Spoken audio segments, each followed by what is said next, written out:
Reach high, aim high, and obtain.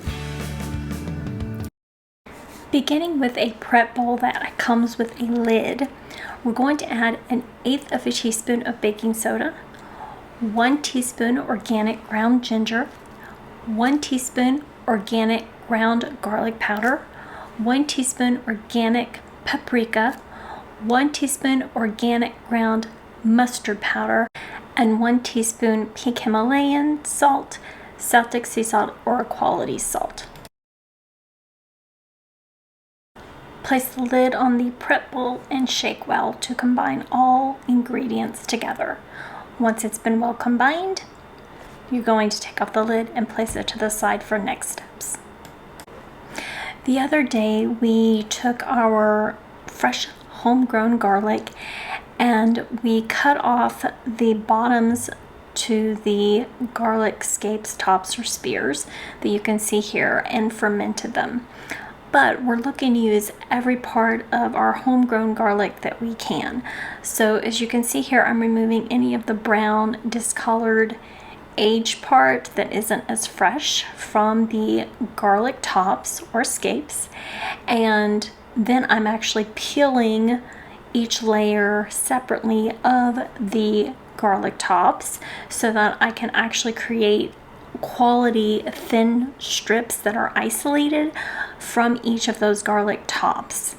And once we've got that, you will want to do a final rinsing of the garlic tops, because sometimes I found with a few of these there's a little bit of dirt that gets stuck in between the different folds of where all the tops are meeting together, and so it's best to give them just a little bit of a final rinse once everything's been separated. Now we're going to take the leaves and we're actually going to place them on our cutting board to create an initial layout. Ideally, you want to use your really large leaves for this initial step. And then we're going to take the remaining leaves and start weaving them together, as you can see here. Now initially it will be a bit on the loose side, but as you begin weaving everything together, that's when you want to start tightening it, because with each leaf add of the garlic tops, you can actually get it more tightly woven because it's going to hold better. But until you get enough of the tops interwoven together, is going to be a bit challenging to actually get them together. And there you can see I'm starting to bring them more tightly together so that we can do next steps, which is going to be absolutely delicious. And obviously they're not going to be the perfect interwoven that we would like, just because each one is a different size and each one obviously is going to have a different approach to it, simply because the size varies by is it an inner or an outer leaf. So just be aware of that. But this will be good. Okay, I think I've gotten this as tightly woven as I can for the circumstances. And I'm purposely saving just a few here, as well as these young ones that were hidden inside the main part of the garlic. And that is so that I can make sauce to go with this. So we're gonna put all that to the side, and then we're gonna technically put this to the side. However, we're going to prepare our meat. Now, beef tips. That's just a little bit over a pound. So you saw me make this powder earlier. So we're going to add this to the meat, and we're going to mix this all and get it well coated. And then we want to let it sit for about 20 minutes at least for everything to work. And I'm purposely not rinsing off just a little bit of baking soda because that will help tenderize it. But if one were to do more, a lot of restaurants, they end up adding a little bit of baking soda and water to help tenderize the meat, and then they rinse it off. So that just depends on personal preference. But I didn't do enough to really make a huge difference on the flavor, but enough to facilitate the tenderizing here. Okay, so you can see how beautifully that came together, huh? 20 minutes later, we're going to place our weave into our Dutch oven and then place the marinated meat on top of the created point. Ideally, you want a big basket to do this, but depending on what you have accessible depends on how big your weave can or can't be. Then I like to take a cooking string, which is a linen cooking string, and tie it together. So we're creating a basket to infuse the meat of scape tops.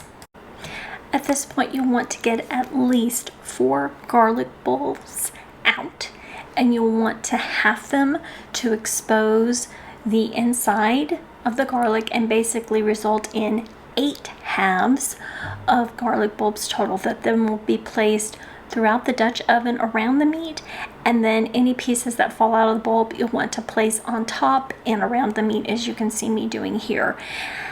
And this is going to create a fabulous infusion for our next steps. Realize that the 4 garlic bulbs is bare minimum. You may want more because I found my people absolutely love it. Now you want to generously cover all ingredients in the Dutch oven with organic cold pressed extra virgin avocado oil. Be very generous here. Then you want to top everything with organic cayenne pepper, about half a teaspoon here. I have found that even though it's got that beautiful tone from the cayenne, when you mix all these ingredients together, the cayenne actually becomes more of a subtle but craveable flavor with the oil and the meat and the garlic. Once all the ingredients have been put together, this is how it should look. Okay, so we're going to fold this down, put the lid on, into a preheated 350-degree Fahrenheit or 176 Celsius oven. Place the Dutch oven and ingredients with the lid on for cooking and set a timer for 1 hour and 30 minutes. So a little bit over an hour later, I did remove the ingredients. Now, depending on your oven, you may want to start checking about the hour and 12-minute mark, and you may need to end it sooner, but otherwise it's the hour and a half. That's done. Isn't that beautiful? So we're gonna start plating this and enjoying and get the feedback from Dad as usual. When we plated this, we used our garlic butter infused bread, our garlic mashed cauliflower, the sauce I made, the garlic cloves themselves, the meat, and even the scapes. And it was absolutely phenomenal. And actually, we were thoroughly impressed with how delicious the scape tops that we used to make the basket were. Everything was so infused, well balanced, and actually the feedback I got from the family, this was even better than my lamb, and that's always been a big hit here in the family. All of the recipes that were used to make this meal, I have included the links for so that it'll make it an easy reference in both the description and in the main video under the information tab so that you can easily recreate this meal that was absolutely phenomenal.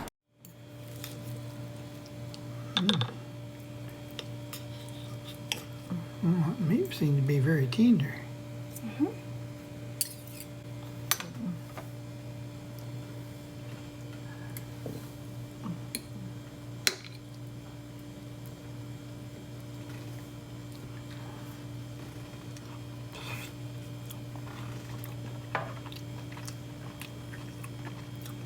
What do you think? That's good. Yeah, that's very good. Okay, now I have an important question for you. Can you try the garlic? And you might want sauce with it. The garlic clove itself.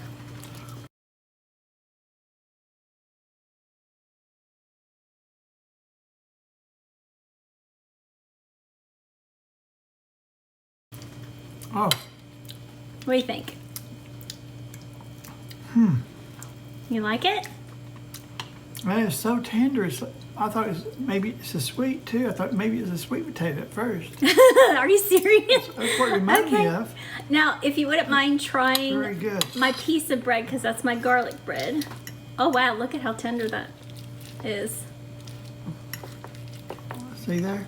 Yep. Just cleaned that garlic right out. Awesome. Okay. Now, if you wouldn't mind also trying the bread. I don't mind at all.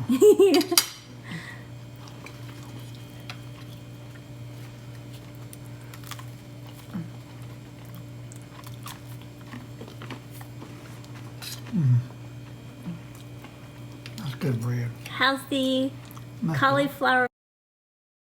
delicious. Well, I don't know about that. I'm trying that now. Okay. This is good stuff. Okay. Thank you, Daddy. Every single person who watches this video has the power to change someone else's life today. Subscribing to TaylorIt takes 1 second, but creates a ripple that reaches people across the entire world. Hit like, share this with someone who needs it, and drop your location in the comments because seeing where our community reaches genuinely excites us. Together, we are building something real. Join us and help others find this too.